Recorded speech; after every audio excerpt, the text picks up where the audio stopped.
பார்த்த பார்வதி தேவி இவங்களுடைய சக்தியை வச்சு 7 சப்த மாதர்களை உருவாக்குறாங்க.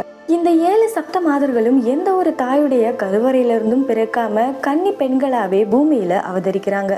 இந்த சப்த மாதர்கள்ல 5வது கடவுள் தான் வராகி அம்மன். அதுக்கப்புறமா பார்வதி தேவியால உருவாக்கப்பட்ட இந்த 7 சப்த மாதர்களும் பூமியில அவதரிச்சு சும்பன் நிசும்பனை நோக்கி போர் தொடுக்கிறாங்க.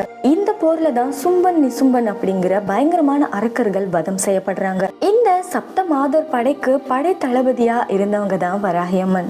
விஷ்ணுவுடைய 10 அவதாரத்துல ஒரு அவதாரமான வராக அவதாரத்துடைய பெண் வடிவமா பார்வதி தேவியால உருவாக்கப்பட்டவங்க தான் வராகி அம்மன்.